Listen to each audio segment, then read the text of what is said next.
Hello everyone, myself Dikshit Kumar from Little Angel Senior Secondary School Ganoda. एक बार फिर से मैं आप सभी का स्वागत करता हूं हमारे YouTube चैनल पे। और हमारी ऑनलाइन क्लासेस के दौरान हमने कल एक नया चैप्टर स्टार्ट किया था, सरफेस केमिस्ट्री, 5th चैप्टर माध्यमिक शिक्षा बोर्ड अजमेर का जो सिलेबस है उसके तहत ये 5वां चैप्टर है सरफेस केमिस्ट्री, जिसको हमने कल स्टार्ट किया था। और उस चैप्टर का जो इंट्रोडक्शन पार्ट है, कुछ डेफिनेशंस हमने देखी थी। एब्जॉर्प्शन क्या होता है, एब्जॉर्प्शन क्या होता है, दोनों में डिफरेंस क्या है, फिजिक्स ऑप्शन और केमिस्ट्री ऑप्शन हमारा लास्ट टॉपिक था। वहां तक आप सभी ने देख लिया होगा। उसके बाद मैंने आपको होमवर्क दिया था कि आपको चैप्टर 5th अच्छे से रीड करना है।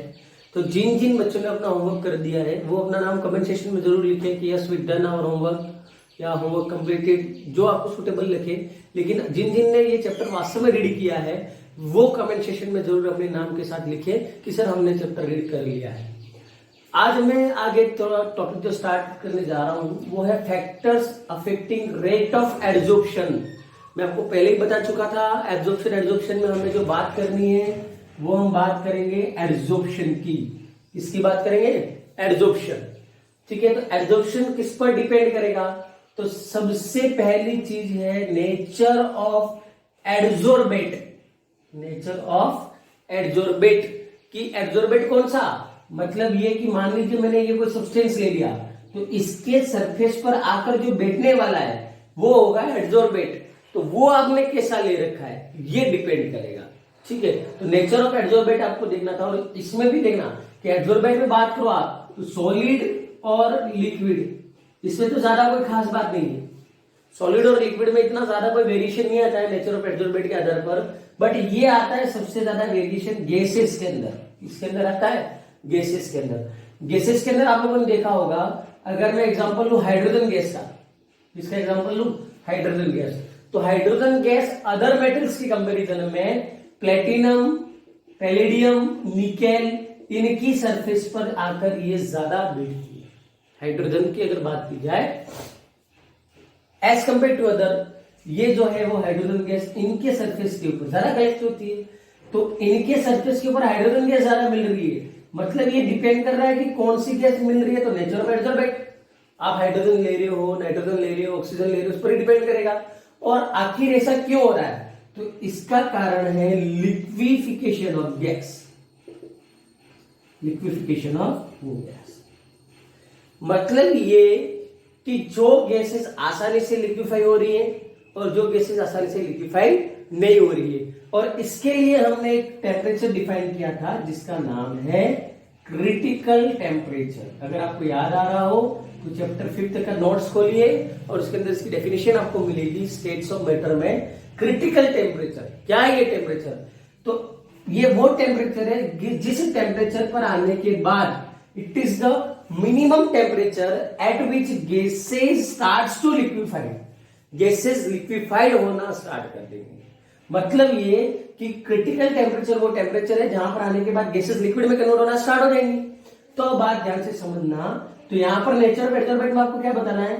ऐसी गैसेस जिनका क्रिटिकल टेम्परेचर हाई है वो ज्यादा एब्जॉर्ब होंगी। The gases having higher critical temperature will more absorbed on the surface of adsorbent।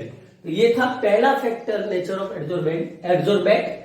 और आप इसके लिए टेक्स्ट बुक खोलिए, टेक्स्ट बुक खोलोगे तो आपको ये अच्छे से समझ में आएगा। टेक्स्ट बुक के अंदर लैंग्वेज दे रखी है, आप लैंग्वेज इसको पढ़े, थ्योरी का पार्ट है ये। अगला है नेचर ऑफ एब्जॉर्बेंट। अगला है आपका नेचर ऑफ एब्जॉर्बेंट। तो आप लोगों ने देखा होगा कई सारी गैसेस और भी हैं, जैसे आप लोगों ने देखा होगा sulphur, SO2, NO2, NO, CO2, इस तरीके से बहुत सारी गैसेस हैं। लेकिन क्या ये गैसेस हर एक मेटल के सरफेस के ऊपर मिलती है क्या आपको?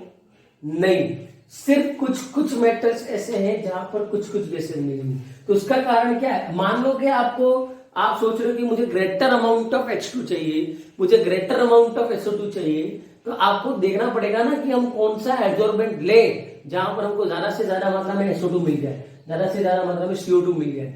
मतलब ये कि ये डिपेंड करेगा कि एब्जॉर्बेंट आप कौन सा ले रहे हो, कौन से एब्जॉर्बेंट पे ये अमाउंट ऑफ गैस आपको ज्यादा से ज्यादा मिल सकता है। तो that is the second factor, nature of adsorbent, जो आपको बताना था, नेचर ऑफ एडजॉर्बेंट। ठीक है, अब जैसे SO2 के लिए आप बता सकते हो, SO2 के लिए आपको एक्टिवेटेड चारकोल लेना होता है। एक्टिवेटेड चारकोल क्या करता है, SO2 को ज्यादा एब्जॉर्ब करता है। अब आपने सोच लिया कि मुझे ज्यादा मात्रा में SO2 चाहिए और आपने ले लिया मान लीजिए पैलेडियम, तो क्या पैलेडियम पर आपको SO2 ज्यादा मिलेगा? क्या पैलेडियम पर तो आपको हाइड्रोजन देगा। और SO2 के लिए आपको सेलेक्ट करना था एडजॉर्बेंट कौन सा, एक्टिवेटेड चारकोल। मतलब नेचर भी डिपेंड करेगा एडजॉर्बेंट का, जिसकी वजह से रेट ऑफ एडजॉर्प्शन आपकी चेंज हो जाएगी। Surface area, it is the most important. मैं पहले भी बता चुका हूं, कारण कि it depends on surface area. मैंने दोनों में डिफरेंस बताया था, एब्जॉर्प्शन एंड एडजॉर्प्शन। एब्जॉर्प्शन में बताया था it does not depend on surface area हो, क्योंकि सरफेस फेनोमेनन नहीं है। कौन सा था एब्जॉर्प्शन, बल्क फेनोमेनन में, बल्क के ऊपर डिपेंड करता है, और ये तो सरफेस पर ही आता है। जिसके एग्जांपल के लिए मैंने ये कहा कि एक ये पार्ट है, तो यहां पर एब्जॉर्प्शन इतना हुआ, और कोई सरफेस इतना आ रहा है, तो यहां इसके सरफेस के ऊपर आकर बैठेगा तो इसका एब्जॉर्प्शन इतना हुआ। तीसरा और कोई सरफेस आया तो इसका एब्जॉर्प्शन इतना हुआ। मतलब क्या समझ में आ रहा है, as surface area increases absorption increases. मतलब ये for the greater extent of absorption large surface area is required. मतलब सरफेस एरिया जितना ज्यादा होगा उतना ही एब्जॉर्प्शन ज्यादा होगा। बात आ रही है समझ में? मतलब ये कि एब्जॉर्प्शन डिपेंड करता है किसके ऊपर, सरफेस एरिया। किसका? तो surface area of adsorbent, not adsorbent. ये भी याद रखना, सरफेस एरिया किसका, एडजॉर्बेंट का। ये आपने जो एडजॉर्बेंट ले रखा है उसका सरफेस एरिया कितना ज्यादा है, जितना ज्यादा सरफेस एरिया उतना ज्यादा एडजॉर्प्शन। इजी चीज समझिए। लेकिन मैंने इसको इंपोर्टेंट इसलिए कहा है क्योंकि यहां से रीजनिंग का क्वेश्चन पूछा जाता है, रीजनिंग पूछी जाती है, और रीजनिंग ये पूछी जाती है, catalyst is more reactive in powdered form as compared to crystal or solid। मतलब आप जो कैटालिस्ट ले रहे हो किसी भी रिएक्शन में, काम में, अगर वो कैटालिस्ट आपने पाउडर की फॉर्म में ले रखा है तो वो ज्यादा एक्टिव होगा। अगर वो पाउडर की फॉर्म में है तो वो ज्यादा एक्टिव होगा, और अगर आपने इसको कैटालिस्ट की फॉर्म मतलब पूरा ले रखा है तो वो कम एक्टिव होगा। क्रिस्टल ले रखा है, सॉलिड ले रखा है, तो वो इतना ज्यादा एक्टिव नहीं होगा। ऐसा क्यों? ऐसा क्यों? तो मेरा क्वेश्चन है, आप ध्यान से समझना और मुझे आंसर देना। आंसर आपको नीचे लिखना है कमेंट सेक्शन में, सबको कंपलसरी। जिस बच्चे ने ये वीडियो देखा है, देखो दो ही चीजें आएंगी कि इंक्रीज करेगा या डिक्रीज करेगा। नो डाउट आपको जो भी दिमाग में आ रहा है, जो आप सोच रहे दिमाग में, वो आंसर आपको लिखना है। एग्जाम्पल के लिए ये दे रहा हूं कि इस मार्कर को मैं अगर यहां बीच में से तोड़ दूं, ये रहा अब इसका सरफेस एरिया, ये है मार्कर का सरफेस एरिया। क्वेश्चन ध्यान से सुनना, ये मार्कर का सरफेस एरिया। अब मैं इस मार्कर को बीच में से तोड़ दूं तो कॉमन सेंस लगाइए, सरफेस एरिया बढ़ेगा या घटेगा? क्वेश्चन इज दैट, अगर मैं इसको यहां से तोड़ दूं बीच में से तो सरफेस एरिया बढ़ेगा या घटेगा? दिमाग दौड़ाइए अपना अपना सभी, फटाफट लिखिए कमेंट सेक्शन में अपने नाम के साथ कि सर इंक्रीज डिक्रीज, जो भी आपके दिमाग में आ रहा है प्लीज लिखिए।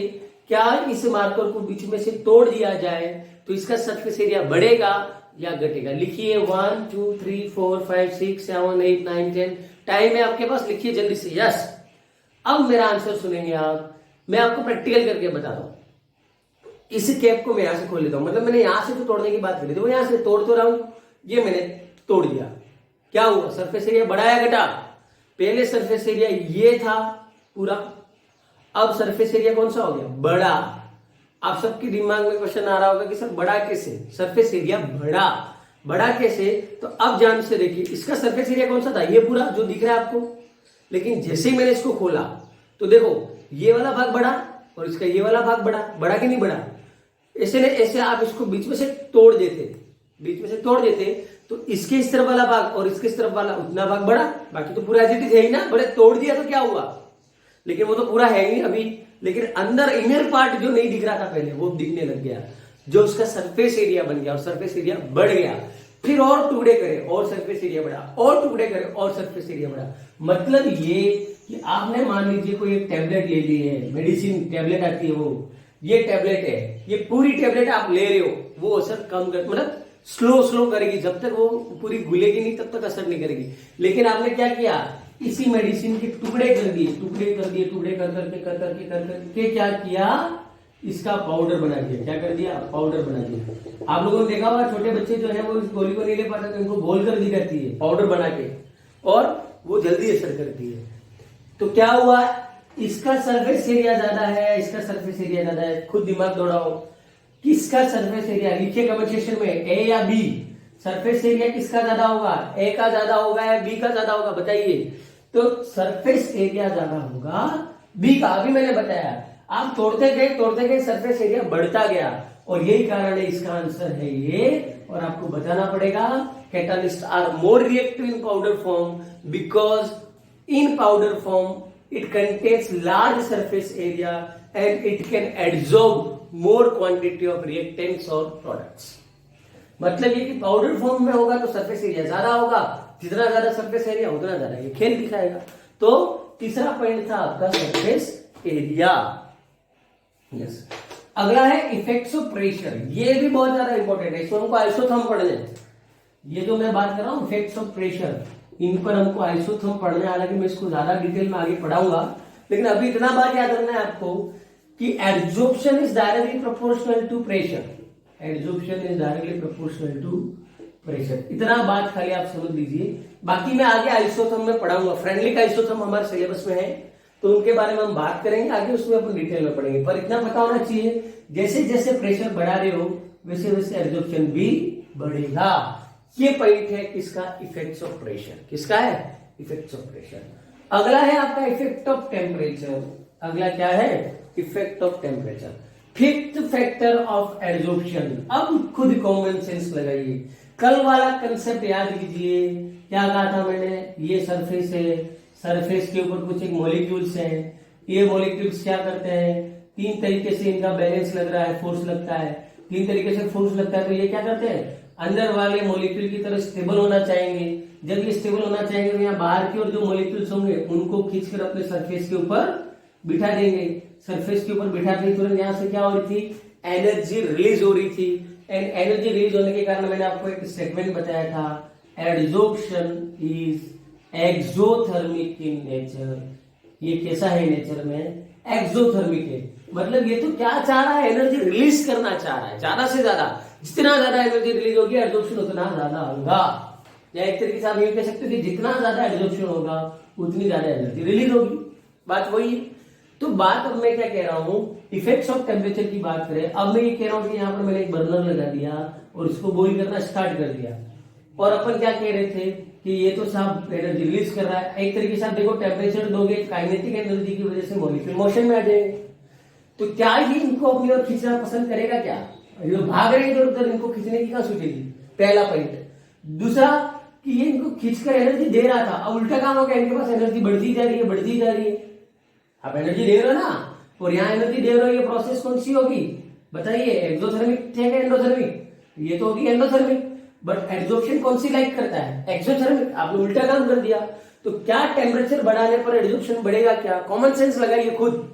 मैं ये कह रहा हूं कि एड्जॉर्प्शन इज एक्सोथर्मिक प्रोसेस, और अगर हम टेम्परेचर बढ़ाएंगे तो वो तो एंडोथर्मिक हो जाएगा। तो क्या टेम्परेचर बढ़ाने पर एड्जॉर्प्शन बढ़ेगा, नो।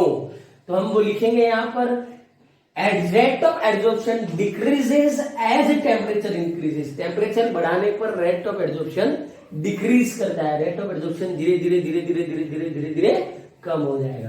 तो ये था आपका फिफ्थ फैक्टर। ये सारे फैक्टर आपकी टेक्स्ट बुक में है, एक बार आप अच्छे से टेक्स्ट बुक से जरूर पढ़े, बिना टेक्स्ट बुक के पढ़े आपको ये समझ में ज्यादा आने वाला नहीं है।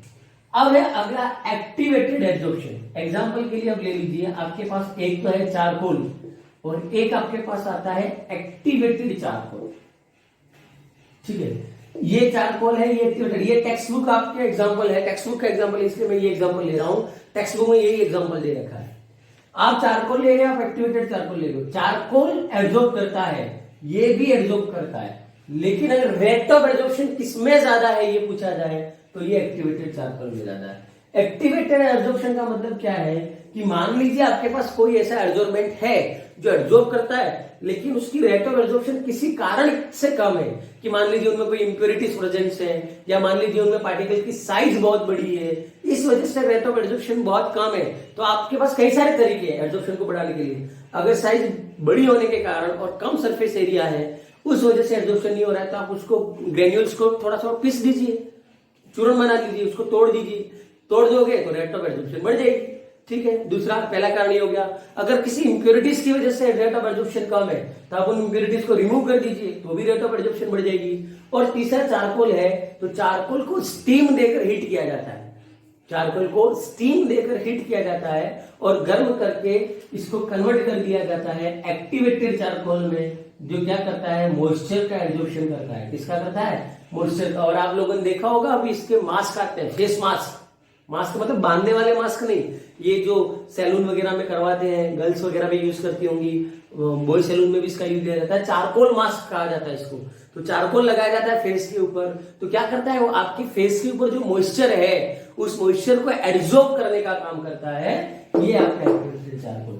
तो इस तरीके से ये आपके 6 तरीके के फैक्टर्स, पहला nature of absorbent, second nature of absorbent, surface area, effect of pressure, effect of temperature और एक्टिवेटेड एब्जॉर्प्शन।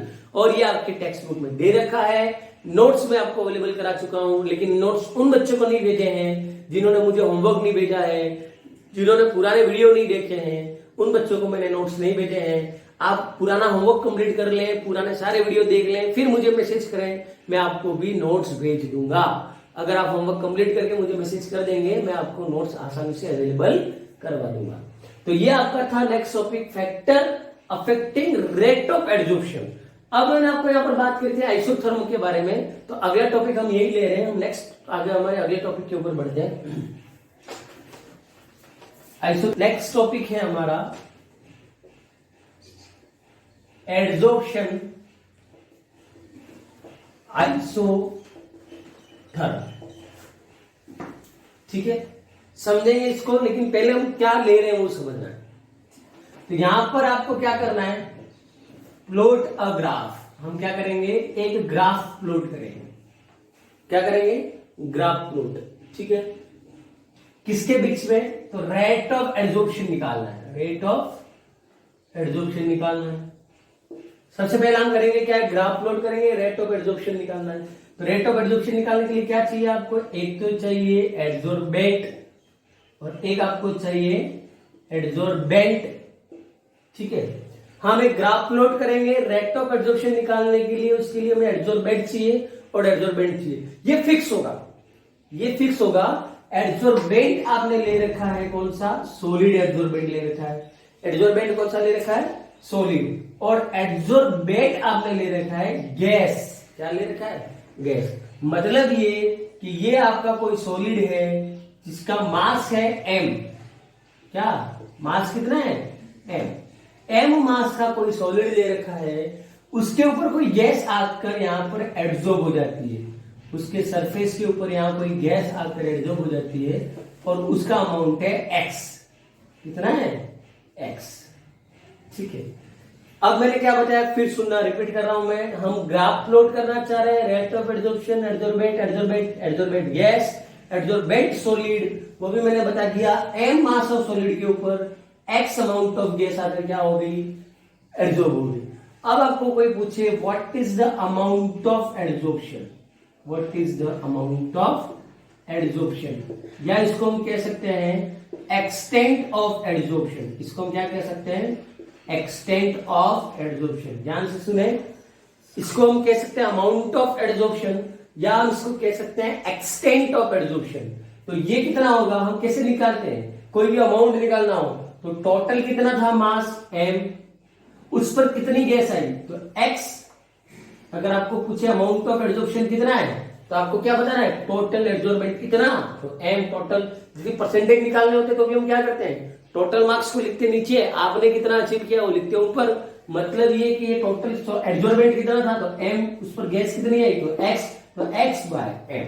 अगर आपको पूछा जाए एक्सटेंट ऑफ एब्जॉर्प्शन और अमाउंट ऑफ एब्जॉर्प्शन क्या था, आप इस तरीके से निकालोगे। दूसरी चीज, अब आप यहां पर क्या बताओगे, x amount of gas is, इससे आपको पता है क्या पढ़ रही है, absorbed on the m mass of adsorbent. पहली चीज तो ये पता पड़ी, वो मैंने बताई थी आपको, बोल के भी बताया था, फर्स्ट पॉइंट ये क्लियर हुआ। दूसरी चीज मोस्ट इंपॉर्टेंट, अब इस टॉपिक का नाम मैंने क्या कहा, एड्सॉर्प्शन आइसोथर्म। करना क्या है, तो ग्राफ प्लॉट करना, ये तो दिमाग में रखना ही है। लेकिन कंडीशन बता दी मैंने, आप देखो आइसो का मतलब क्या है, सेम, थम का मतलब क्या है, टेम्परेचर। मतलब आपकी एक बात क्लियर होगी कि आप जो भी ग्राफ बनाओगे, हियर टेम्परेचर इज कांस्टेंट। अगली बात आपके दिमाग में और क्लियर कर देता हूं मैं, हियर टेम्परेचर इज कांस्टेंट। यहां पर आपका टेम्परेचर क्या होगा, कांस्टेंट। मतलब आपको कांस्टेंट टेम्परेचर पर ग्राफ प्लॉट करना है। और अगर टेम्परेचर कांस्टेंट है मतलब यहां पर एड्सॉर्प्शन डिपेंड्स ऑन प्रेशर। यहां पर एड्सॉर्प्शन किसके ऊपर डिपेंड करेगा, adsorption depends on pressure. Adsorption depend करेगा प्रेशर के ऊपर। तो हमारे पास कुछ बातें, एड्सॉर्प्शन आइसोथर्म क्या है, ये कोई पूछे तो आपको इसकी डेफिनेशन बतानी है। डेफिनेशन आप क्या बताओगे, तो नोट्स में भी मैंने आपको लिखा रखी है, the variation in amount of gas, the variation in amount of gas, मतलब मैंने पहले कह दिया प्रेशर तो कांस्टेंट है, with temperature, with temperature constant है, विथ क्या लिखेंगे, pressure. The variation in amount of gas with pressure, जैसे जैसे आप प्रेशर चेंज करोगे, मतलब पहले कितना था तो एक्स बाय एम, फिर आप प्रेशर चेंज कर रहे हो तो कितना हो रहा है, फिर आप प्रेशर चेंज कर रहे हो तो कितना हो रहा है, फिर आप प्रेशर चेंज, मतलब डिपेंड कर, मैंने आज लाइन लिख दी, मतलब प्रेशर चेंज करने पर आपका क्या चेंज होगा, variation in amount of gas. Amount of gas आपकी क्या होती जाएगी, चेंज होती जाएगी। ये अभी कितना है, बाद में कितना हो जाएगा, फिर कितना हो जाएगा, फिर कितना हो जाएगा। जैसे जैसे प्रेशर चेंज होगा वैसे वैसे आपका अमाउंट ऑफ गैस एब्जॉर्ब हो रही है वो चेंज हो जाएगी, ठीक है। और उसको हम ग्राफ के अंदर एक कर्व से बताएंगे, किससे बताएंगे, कर्व से। और उस ग्राफ को ही हम कहते हैं एड्सॉर्प्शन आइसोथर्म। क्या कहते हैं, एड्सॉर्प्शन आइसोथर्म। मतलब क्या, the variation in amount of gas with pressure at constant temperature is represented by a mean of curve. This curve is known as adsorption isotherm, और उसी को तो हम क्या कहते हैं, adsorption isotherm। तो बेसिक कंसेप्ट समझ में आ चुका होगा क्या है adsorption isotherm। तो इसमें हम एक ग्राफ प्लॉट कर रहे हैं, किस किस के बीच में करोगे, तो amount of gas and pressure. अब किसके बीच में वो भी पता पड़ गई, किसके बीच में करेंगे, amount of gas and pressure के बीच में ग्राफ प्लॉट करेंगे। कंडीशन क्या है, एड्सॉर्बेंट आपका गैस होगा, एड्सॉर्बेंट आपका सॉलिड होगा, मास आपका एम, अमाउंट है एक्स गैस का। तो ये तो बात होगी एड्सॉर्प्शन आइसोथर्म क्या है। अगली हमको बात करनी है कि आइसोथर्म एड्सॉर्प्शन, सबसे पहला हमको पढ़ना था फ्रेंडलिक आइसोथर्म। इसके अंदर हमको कौन सा पढ़ना है, फ्रेंडलिक। फ्रेंडलिक एक साइंटिस्ट है जिन्होंने यहाँ पर एक रिलेशन दिया था। फ्रेंडलिक कौन है, Freundlich is a scientist which express an relation. तो हमको पढ़ना है फ्रेंडलिक आइसोथर्म। ये हमारे सिलेबस में भी है, लेकिन आज तक यहाँ से कोई क्वेश्चन ऐसा इंटरेस्टिंग नहीं पूछा है। कॉम्पिटिशन एग्जाम में जरूर यहाँ से क्वेश्चन बनता है, लेकिन बोर्ड एग्जाम में फ्रेंडलिक आइसोथर्म। तो फ्रेंडलिक ने क्या किया था, फ्रेंडलिक सेट सेम रिलेशन, उसने क्या किया था, रिलेशन दिया था। तो यहां पर आपको सबसे पहले बताना है फ्रेंडलिक आइसोथर्म क्या है। तो Freundlich expressed an relation between, किस किस के बीच में, between the amount of gas absorbed on the given mass of absorbent. मैंने आपको बता दिया था ना एम मास।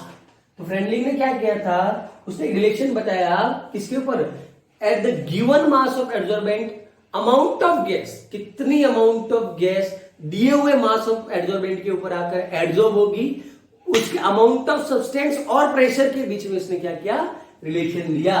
तो मैंने आपको कंडीशन तो बताई दी थी। तो अमाउंट ऑफ सब्सटेंस तो कितना था आपका, एक्स बाय एम, कितना था, एक्स बाय एम, ठीक है।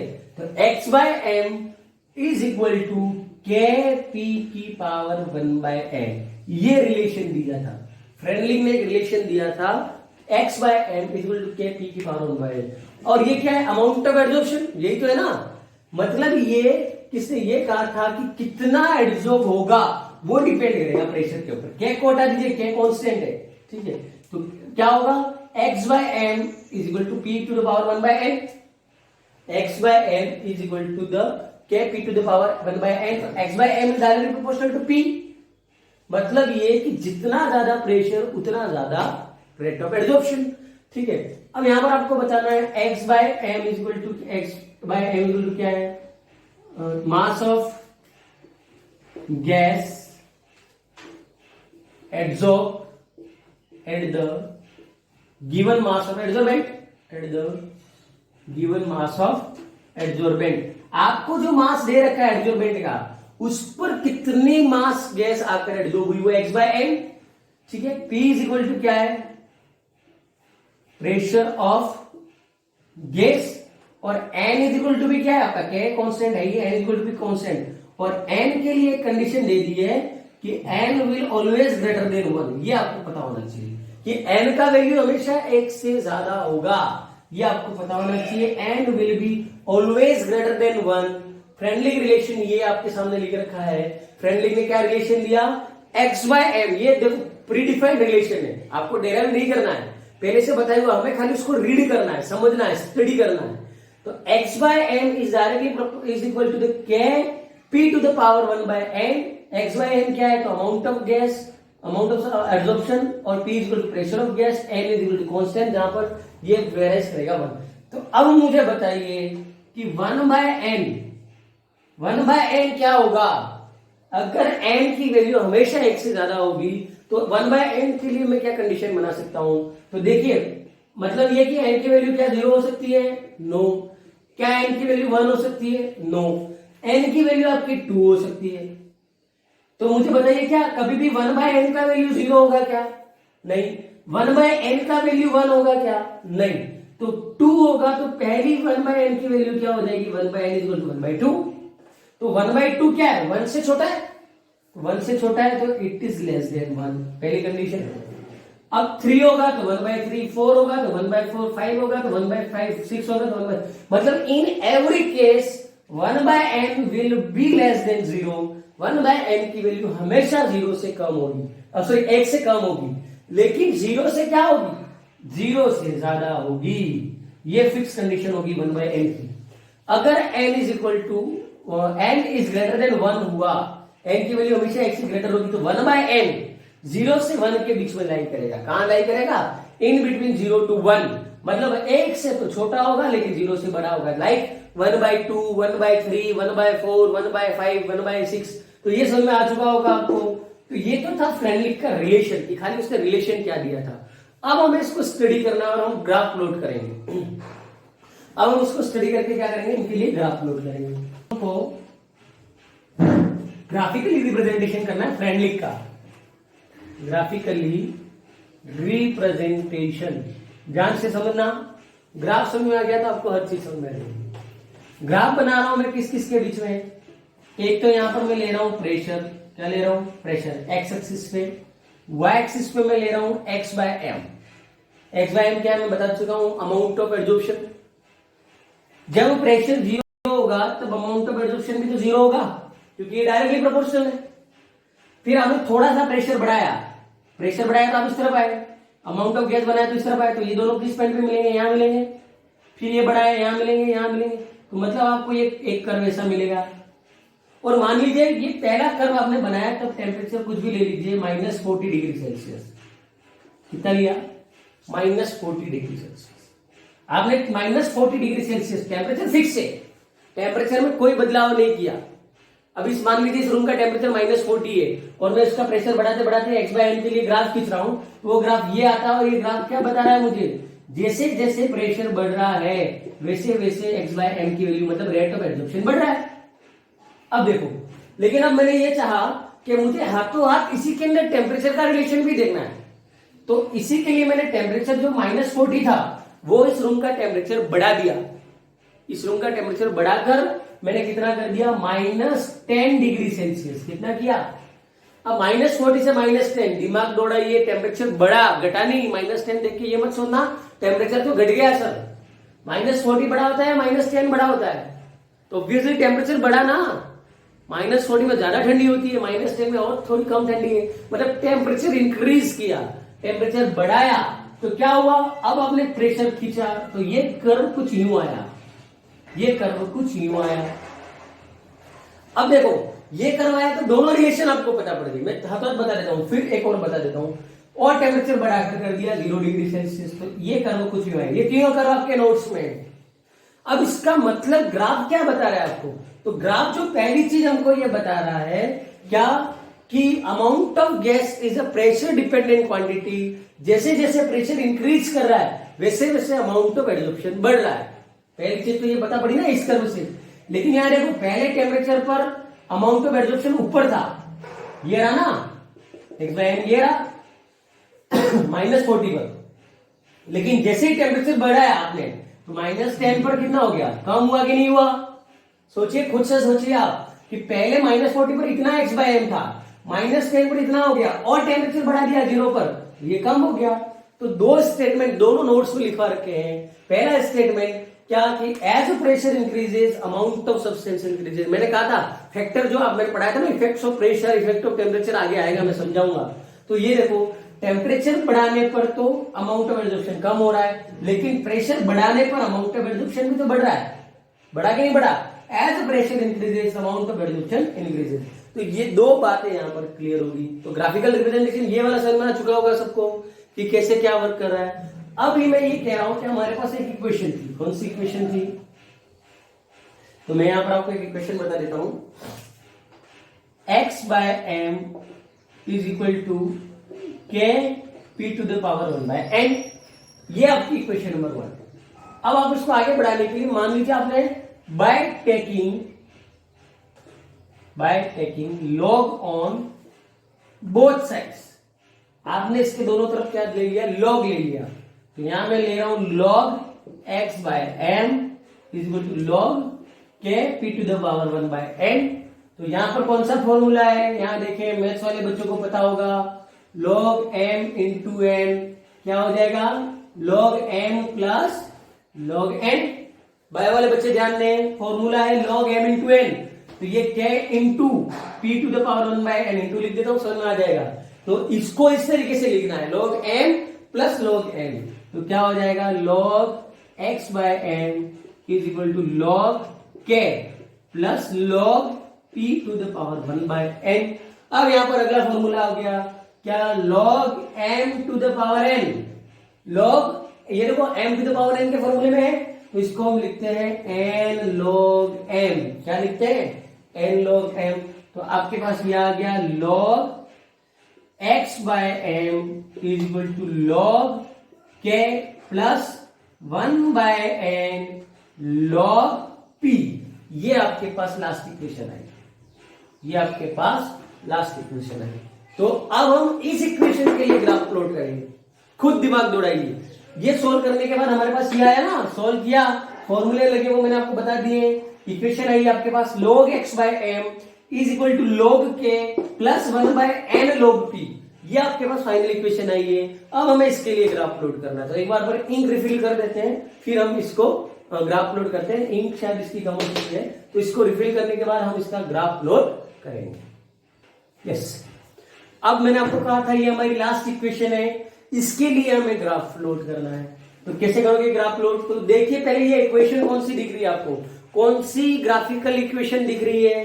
तो मैं इसको क्या ऐसे लिख सकता हूं, इसको मैंने ले लिया y, इसको मैंने ले लिया x, तो ये मेरा हो गया m और ये हो गया c। तो देखिए ये कौन सी ग्राफिकल इक्वेशन है, y is equal to mx plus c।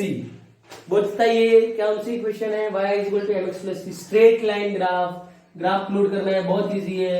x axis पे क्या लेना है तो वो भी आपको दिख रहा है, y एक्सिस पे क्या लेना है वो भी दिख रहा है। x एक्सिस पे क्या लेना है log p, y एक्सिस पे क्या लोगे log x/m। Straight line graph आ रहा है, स्लोप आपका क्या बता रहा है, तो स्लोप आ जाएगा आपका m, slope m 1/n। Slope क्या गया 1/n। अगर आपको कोई थीटा की वैल्यू पूछे तो ये आपका b, ये आपका a, तो ये आपका क्या थीटा। स्लोप मिल गया ना आपको। लोग y एक्सिस पे क्या बताना है, ग्राफ बनाना आता है सबको, 10th क्लास में भी सीखा होगा, ये तो बायो वाले बच्चों को भी आता होगा।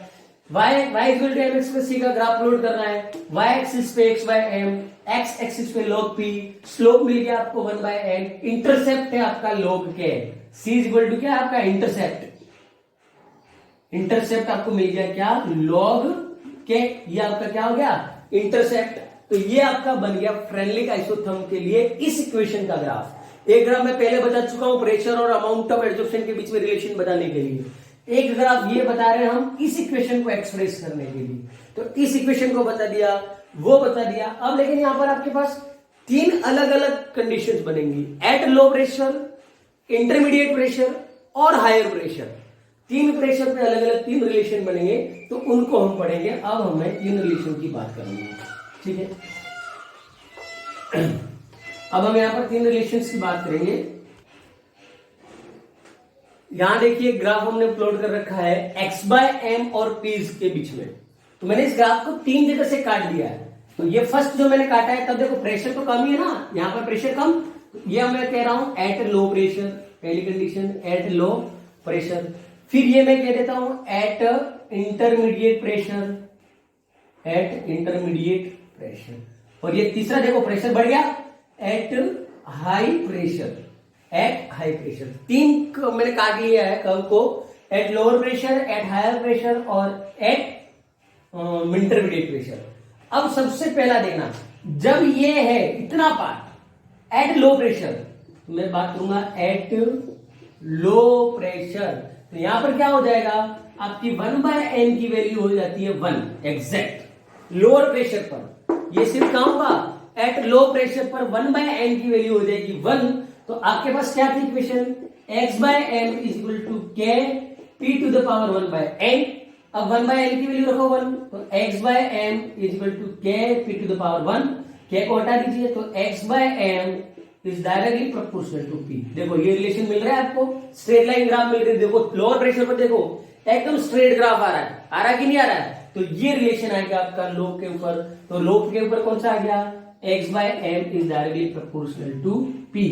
मतलब जितना प्रेशर बढ़ेगा उतना ही अमाउंट ऑफ एब्जॉर्प्शन बढ़ रहा है।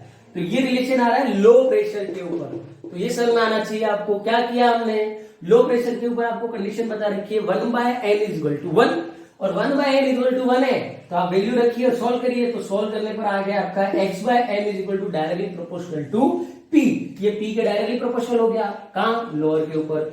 अब सेकंड देखना है हमको, सेकंड कैसा है आपका एट इंटरमीडिएट प्रेशर।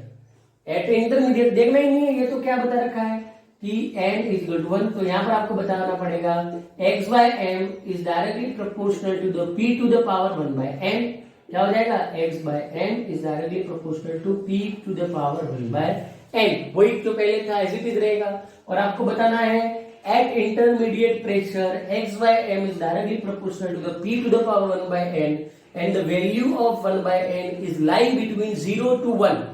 ये किसकी बीच में लाई करेगा 0 टू 1, तो वो मैंने यहां लिख रखा है। तो इसके लिए कंडीशन क्या आ गई आपकी, x by M is directly proportional to p to the power 1 bye n।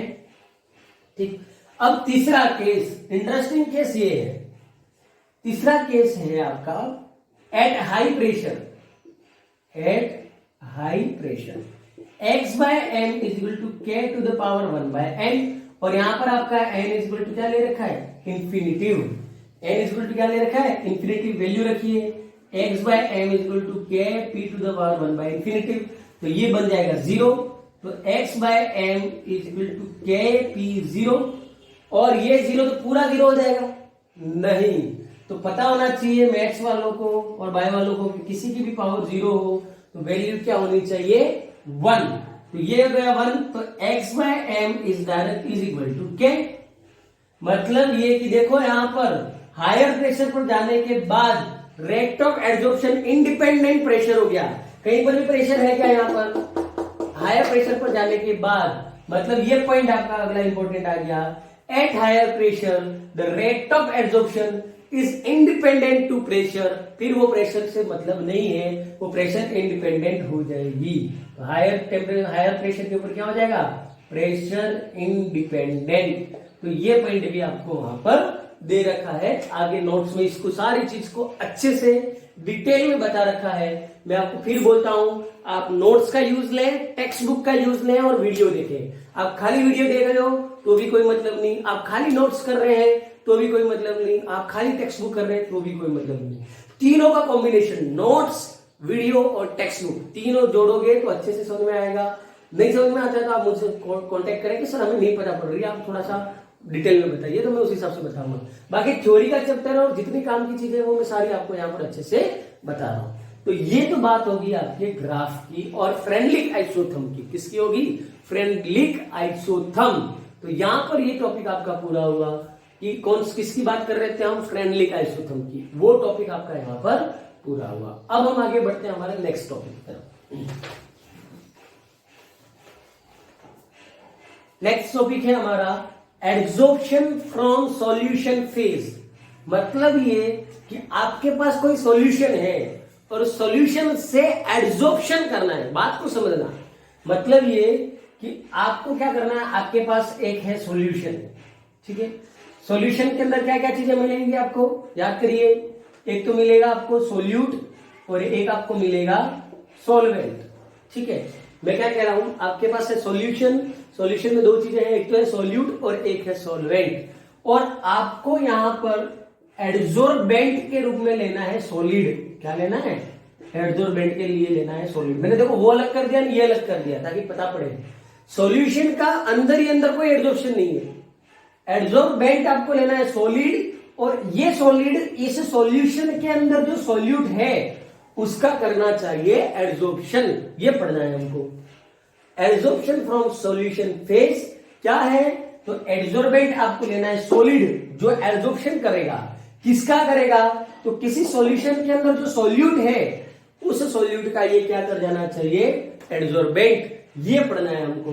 तो ये होगा तो आपको क्या क्या ऑब्जर्वेशन दिखेंगे वो पढ़ना है। लेकिन वो ऑब्जर्वेशन से पहले इसका एक एग्जाम्पल ले लीजिए।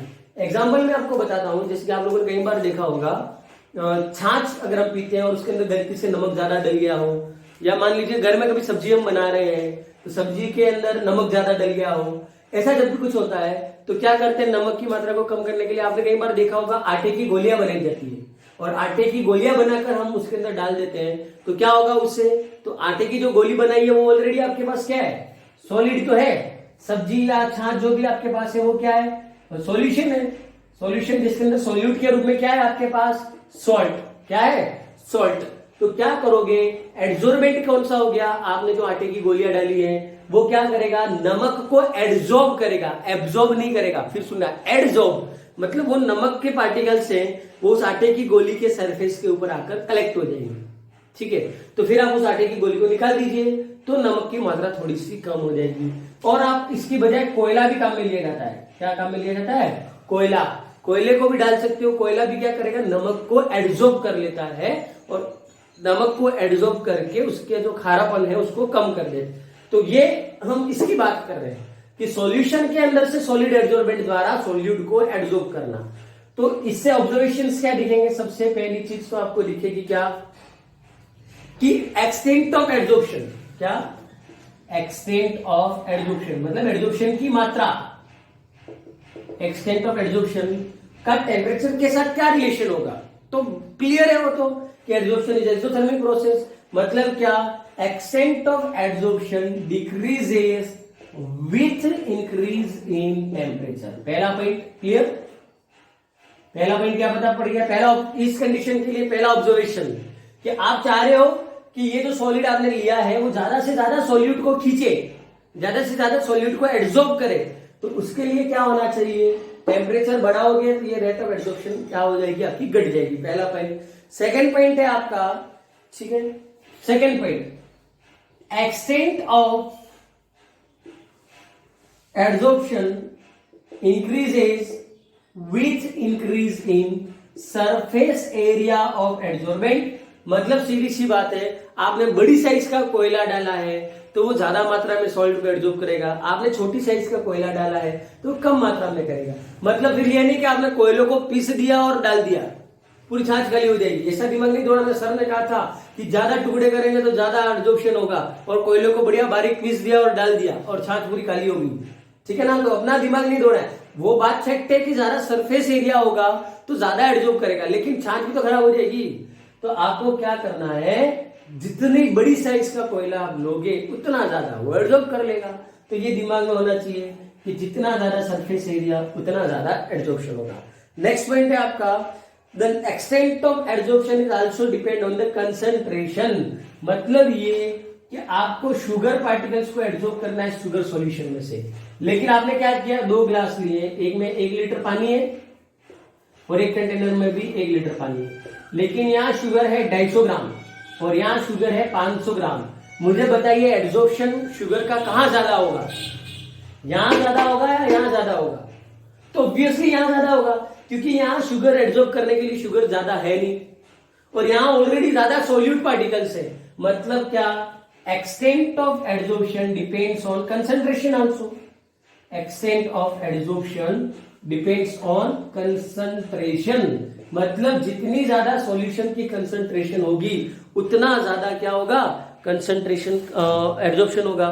अगला, नेचर ऑफ एब्जॉर्बेंट और नेचर ऑफ एब्जॉर्बेंट पढ़ ही रखा है कि आप एब्जॉर्बेंट कौन सा ले रहे हो। जैसे कि आपको सॉल्ट को एब्जॉर्ब करना है, ठीक है, और आप कोयले और आटे की गोली की बजाय कोई दूसरी मेटल की चीज डाल देते हो, कंचा डाल दिया, तो क्या वो एब्जॉर्ब करेगा? क्या नहीं करेगा। तो मतलब सीधी सी बात है, nature of absorbent, nature of absorbent तो होता ही है। और दूसरा, इसमें भी एक चीज ये कि आप इस कंडीशन को भी फ्रेंडलिक से एक्सप्लेन कर सकते हो। फ्रेंडलिक की कंडीशन से इसको भी एक्सप्लेन किया जा सकता है, पर यहां पर क्या करोगे आप, प्रेशर खाली नहीं होगा, यहां पर क्या होगा, एक्स बाय एम को ले सकते हो, अमाउंट ऑफ है, ठीक है। X by M is directly proportional to the K C to the power by 1 by M, where C is equal to concentration. जहां सी क्या होगा, कंसंट्रेशन, मतलब ज्यादा कुछ नहीं किया। जहां प्रेशर की हम बात कर रहे थे वहां अब हम किसकी बात करेंगे, कंसंट्रेशन की। तो ये था हमारा अगला topic, absorption from solution phase. तो ये आपका यहां पर पूरा हुआ। अब हम आगे बढ़ते हैं, हमारा एब्जॉर्प्शन से संबंधित लास्ट टॉपिक है एप्लीकेशन ऑफ एब्जॉर्प्शन। ये हमारा लास्ट टॉपिक है, एब्जॉर्प्शन से related applications of absorption. Applications of absorption last topic है, एप्लीकेशंस ऑफ एब्जॉर्प्शन। क्या आप एब्जॉर्प्शन टेक्निक का कहां पर यूज लेंगे? तो सबसे पहला देखिए गैस मास्क, ये क्वेश्चन भी रिजनिंग में आ चुका है। Coal mines workers use charcoal mask, why? आप लोगों ने देखा होगा कोयल माइंस में जो वर्कर काम करते हैं वो अपने फेस के ऊपर एक ब्लैक कलर का मास्क लगाते हैं जिसको हम कहते हैं चारकोल मास्क।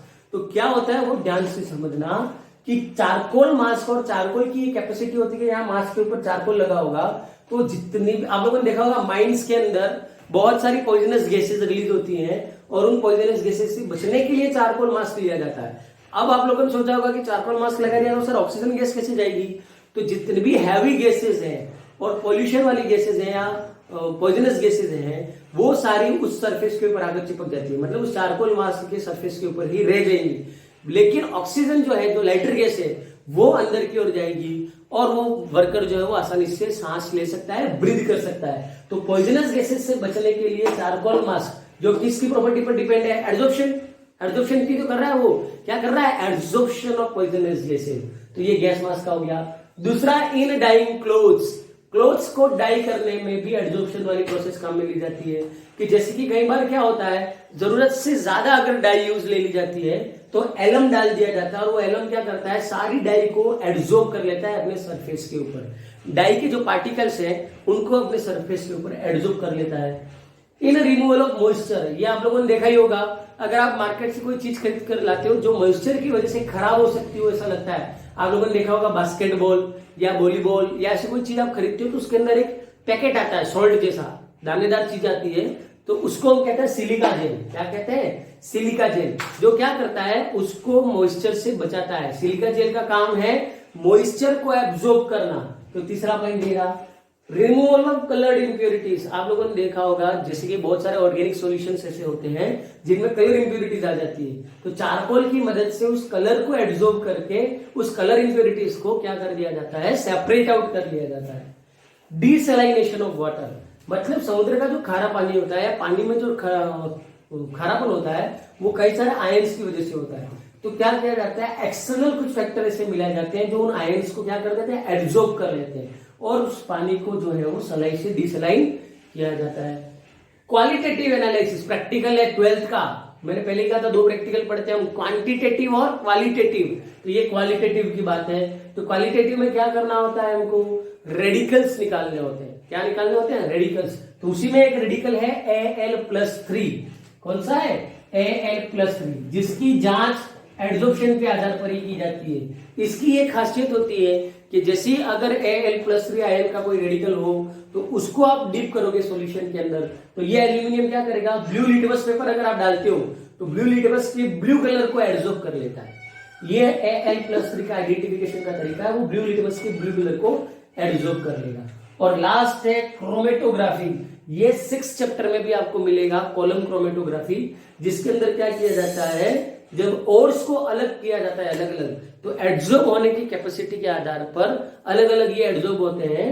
तो क्रोमेटोग्राफी में भी एड्सॉर्प्शन टेक्निक का काम, ये सारी चीज आगे मिलेगी क्रोमेटोग्राफी की, बाकी ये भी मिलेगी आगे क्वालिटेटिव। ये तो पॉइंट है वो आप पढ़ लेना, मैंने समझा भी रखा है, एक एक 2-2 लाइन टेक्स्ट बुक के अंदर दे रखी है, आपको वहां से पढ़ना है। तो ये टॉपिक आपका आज पूरा हुआ। इस तरीके से इस चैप्टर का जो आधा भाग था एड्सॉर्प्शन का, आधा तो नहीं 1/4 पार्ट कह सकते हैं एड्सॉर्प्शन, वो आप पूरा कर चुके हो।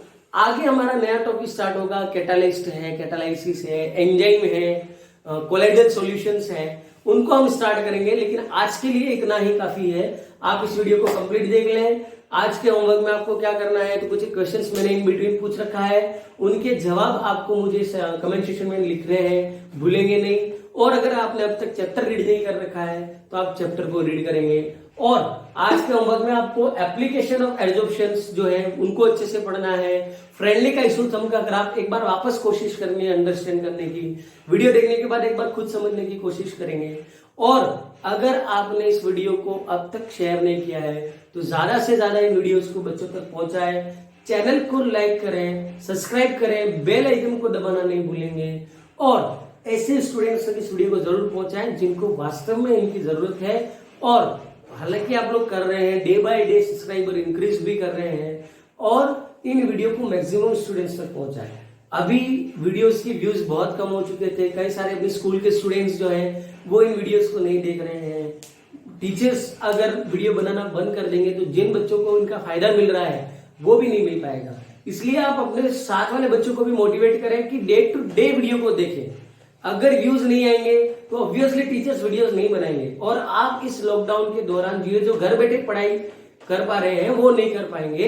इसलिए ज्यादा से ज्यादा वीडियो देखें। अगर कोई क्वेरी आती है तो आप ज्यादा से ज्यादा बताएं, और वीडियो देखने के बाद कमेंट सेक्शन में बताना जरूर है कि बताएं yes we watch the video, हमने वीडियो देख लिया है, ताकि हमें ये पता पड़ जाए कि आपने वीडियो देख लिया है। इसलिए जल्दी मिलेंगे हमारे नए वीडियो के साथ, इसके आगे टॉपिक के साथ। तब तक के लिए धन्यवाद। जय हिंद, जय भारत।